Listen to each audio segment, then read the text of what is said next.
नाजरीन, हैदराबाद से खबर शामिल करते हैं। आपको एक खबर से आगाह करते चले। हैदराबाद में भिट शाह का रिहायशी मुख्तियार मल्ला की साइमा नामी शख्स से हुई मोहब्बत। साइमा नामी लड़की ने मुख्तियार मल्ला को दिया धोखा, 5 लाख रुपए लेकर फरार हो गई। ज़राए के मुताबिक मुख्तियार मल्ला की साइमा नामी लड़की से सोशल मीडिया के जरिए बातचीत शुरू हुई थी, जिसके बाद व्हाट्सएप पर गुफ्तगू शुरू हुई। साइमा ने शादी का आसरा देकर मेरे घर से 5 लाख रुपए लेकर फरार हो गई। मुख्तियार मल्ला का मौकफ। बड़ी खबर से हम आपको आगाह करते चलें। साइमा नामी लड़की 5 लाख रुपए लेकर हो गई फरार, मोहब्बत का झांसा देकर मल्ला को।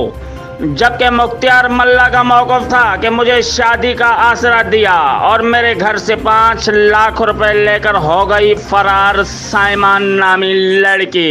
ये देख रहे हैं फोटो में जो आपको नजर आ रही है, ये साइमा 5 लाख रुपए लेकर फरार हो चुकी हैं।